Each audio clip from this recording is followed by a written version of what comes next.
Satu komentar, tapi nadanya seolah paling paham medan perang. Satu opini, tapi berani menantang realitas yang bahkan belum pernah mereka rasakan. Ketika ada yang berkata, OPM saja tidak habis-habis, kenapa TNI merasa hebat? Bahkan sampai berani melontarkan, kalau Malaysia kirim tentara, pasti bisa beres. Pertanyaannya sederhana, apakah benar perang di Papua itu sesederhana yang mereka bayangkan? Atau justru ini adalah bentuk kepercayaan diri berlebihan yang tidak berpijak pada realitas medan tempur? Karena yang sedang dibicarakan bukan sekadar operasi militer biasa. Ini adalah salah satu medan tempur paling kompleks di dunia.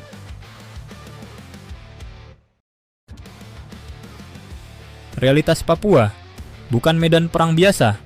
Papua bukan kota. Papua bukan padang terbuka. Papua adalah kombinasi brutal antara hutan lebat, pegunungan curam, cuaca ekstrim, dan keterbatasan logistik. Disinilah banyak orang luar sering salah menilai. Perang melawan kelompok seperti OPM bukan sekadar menang jumlah atau unggul senjata. Ini adalah perang kesabaran, perang intelijen, dan perang adaptasi lingkungan. Musuh tidak berdiri di garis depan. Mereka tidak menggunakan formasi konvensional. Mereka muncul, menyerang, lalu menghilang ke hutan yang bahkan peta pun sering tidak akurat.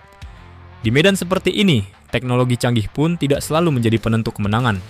Yang menentukan adalah pengalaman, endurance, dan pemahaman medan yang sangat dalam. Dan di titik inilah, perbedaan mulai terlihat.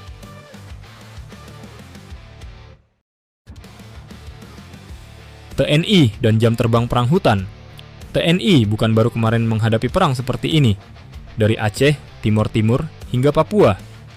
Indonesia memiliki sejarah panjang dalam operasi kontra gerilya. Pasukan seperti Kostrad, Kopassus, hingga Raider dilatih bukan hanya untuk bertempur, tapi untuk bertahan hidup di medan ekstrim. Mereka hidup di hutan. Mereka bergerak tanpa jejak. Mereka beroperasi dengan logistik terbatas dalam tekanan tinggi dan dalam waktu lama. Ini bukan sekadar latihan. Ini pengalaman nyata, bertahun-tahun. Karena di Papua, tantangannya bukan hanya musuh, tapi juga alam itu sendiri. Dan banyak yang tidak sadar, alam Papua itu bisa lebih mematikan daripada peluru.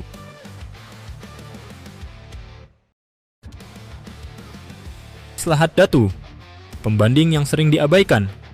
Sekarang kita tarik ke satu peristiwa yang sering dijadikan pembanding, yaitu operasi militer Malaysia di Lahat Datu. Di sana, kelompok bersenjata dari Sulu masuk ke wilayah Malaysia. Jumlah mereka terbatas, persenjataan mereka relatif sederhana, namun respon yang dilakukan tidak kecil. Malaysia mengerahkan kendaraan lapis baja, menggunakan mortir, melibatkan jet tempur, bahkan meluncurkan serangan udara. Dan yang menarik, medannya bukan hutan pegunungan ekstrem, melainkan wilayah relatif datar, kebun sawit, dan area terbuka yang jauh lebih mudah dikontrol. Tapi berapa lama operasi itu berlangsung? Lebih dari 1 bulan, untuk benar-benar memastikan situasi terkendali. Padahal lawan bukan kelompok gerilya yang menguasai medan selama puluhan tahun, bukan pula pasukan yang terbiasa bertahan di hutan ekstrem. Ini fakta, bukan opini. Perbandingan yang tidak apple to apple. Sekarang bayangkan, jika di medan relatif terbuka saja membutuhkan waktu panjang dengan kekuatan penuh, bagaimana jika harus masuk ke hutan Papua? Medan yang tidak hanya luas, tapi juga vertikal, gunung, lembah, dan hutan rapat tanpa akses. Disinilah pernyataan, bisa lebih cepat membereskan OPM, mulai terlihat tidak realistis. Karena perang bukan sekadar soal niat atau keberanian, tapi soal pengalaman menghadapi kompleksitas nyata di lapangan. Papua bukan Lahat Datu. Papua jauh lebih brutal. Dan setiap prajurit yang pernah bertugas di sana tahu betul apa artinya.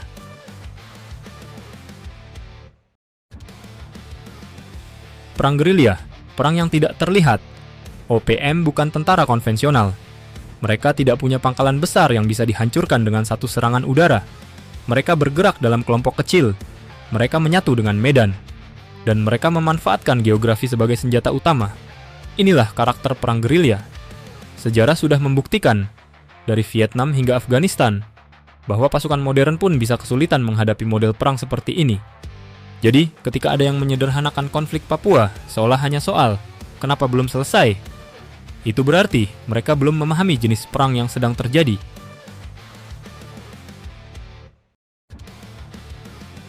Antara analisa dan jumawa, mengkritik itu boleh, memberi opini juga sah. Tapi ada garis tipis antara analisa dan jumawa. Ketika seseorang berbicara seolah mampu melakukan lebih baik, padahal belum pernah menghadapi medan yang sama. Disitulah kredibilitas mulai dipertanyakan. Militer bukan ajang debat di media sosial. Ini soal nyawa, strategi, dan realitas yang tidak selalu terlihat dari luar. Dan justru disinilah TNI diuji setiap hari. Bukan dalam satu operasi besar, tapi dalam operasi panjang yang penuh tekanan dan ketidakpastian.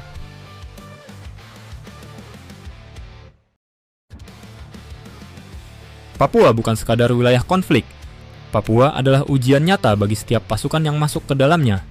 Jadi ketika ada yang dengan mudah berkata, kami bisa lebih cepat, mungkin yang perlu dilakukan bukan langsung membantah, tapi mengajak mereka melihat realitas lebih dalam.